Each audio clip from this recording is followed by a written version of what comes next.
la Turquie intensifie son appel à l'Égypte pour rejoindre l'accord régional de défense. Ah oui, mais déjà, avant de continuer la vidéo, je vous prie de vous abonner, liker et partager dans toutes les groupes. L'Amérique a trouvé une nouvelle formule pour essayer de détruire le Moyen-Orient, malheureusement. Mais cette fois-ci, c'est les pays des Moyen-Orient qui vont s'affronter elles-mêmes entre eux. Et l'Amérique va se casser derrière les pays frontaliers de l'Iran pour financer ou pour livrer les matériels militaires. Comme ça, lui n'est plus dedans. Mais parce que, et pourquoi donc il va faire ça? Il va faire ça parce qu'il a vu la puissance militaire iranienne. Là, à la dernière minute, dès l'instant où il verra que l'Iran est faible, lui, il passe maintenant en avant pour venir prendre toute la gloire en disant que non, c'est l'Amérique qui a, voilà, fait toutes les trucs. C'est ce qu'il a l'habitude de faire. Mais malheureusement, même s'il va réussir à contourner toutes les voisins iraniennes pour qu'ils puissent se lever contre l'Iran, il ne peut pas gagner. Et pourquoi donc il ne peut pas gagner? Parce que l'Iran a des alliés fortes, celles de la Russie, la Chine et Corée du Nord. Et si les voisins et les alliés iraniens voient que l'Iran a commencé à s'affaiblir, ils n'auront pas autre choix de venir entrer en conflit direct sans se casser derrière l'Iran. Ah oui, parce que c'est ce que l'Amérique a fait en Ukraine et les alliés iraniens vont faire pareil. Alors que la Turquie poursuit ses efforts pour élargir la base de l'Amérique, je dis bien la base de l'Amérique, l'accord de défense conjointe de la Mecque, et vous savez tous, quand on dit l'accord conjoint de la défense de Mecque, nous savons c'est qui a été le premier à évoquer cette thématique. Bien sûr que c'est l'Arabie Saoudite, mais qui était derrière l'Arabie Saoudite? Et à quel moment cet accord de Mecque a été évoqué? Lors ou après 12 jours de guerre contre Israël et l'Iran. C'était d'une manière de soutenir Israël ou pousser les pays voisins iraniens de soutenir directement Israël. C'était un peu comme une nouvelle force parallèle de l'OTAN, malheureusement. Mais malheureusement, ça n'a pas été abouti. Et maintenant, ils veulent encore renouveler cet accord. Alors, ministre des Affaires étrangères turc, Hakan Fidan, a renouvelé dimanche l'invitation adressant au président marocain et égyptien pour adhérer cette initiative de cet accord formalisé il y a une semaine par la Turquie. L'Arabie Saoudite et le Pakistan s'inscrivent dans une stratégie de stabilisation du Moyen-Orient. Voilà, la seule chose qui peut stabiliser le Moyen-Orient, c'est des retraits des bases militaires américaines. Ah oui, parce que c'est la seule raison que le Moyen-Orient est en conflit aujourd'hui, malheureusement. Et vous savez très bien, vous êtes conscient de cela.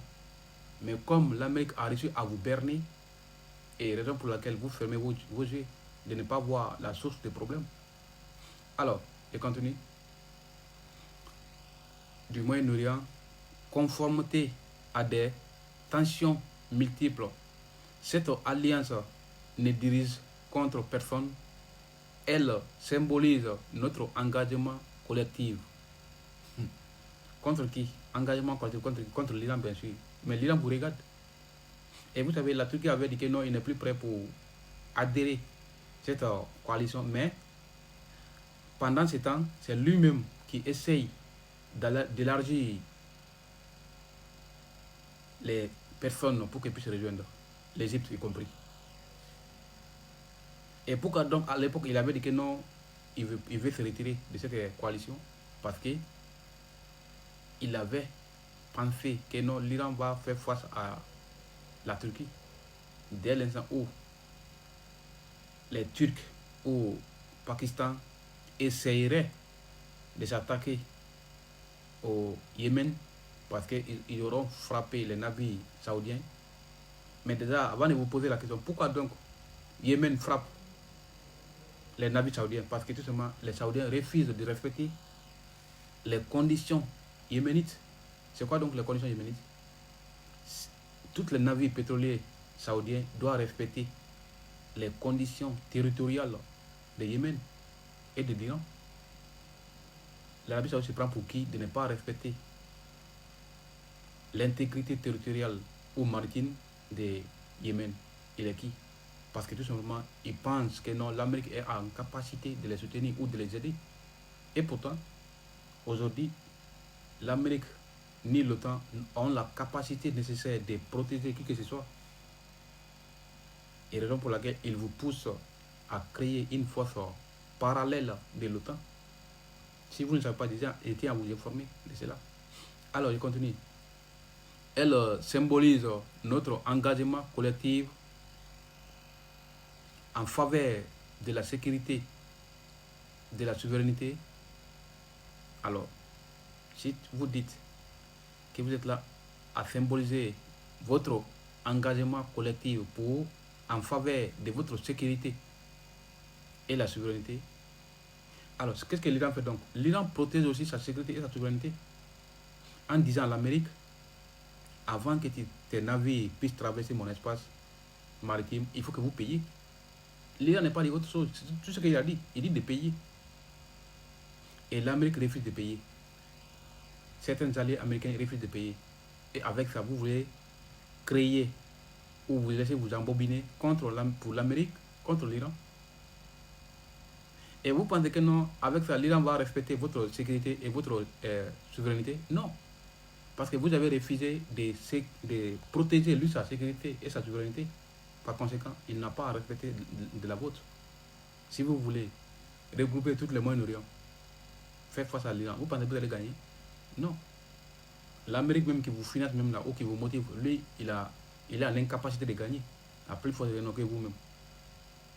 Alors, et de la prospérité, non. Vous ne voulez pas la prospérité, malheureusement. Parce que si vous voulez la prospérité, vous ne voulez pas accepter que l'Amérique vous manipule à sa guise. L'Amérique ne veut jamais la prospérité de quelques pays que ce soit.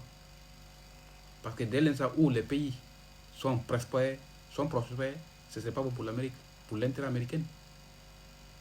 L'Amérique, il voit, qu'est-ce qu'il voit, les mots prospérité?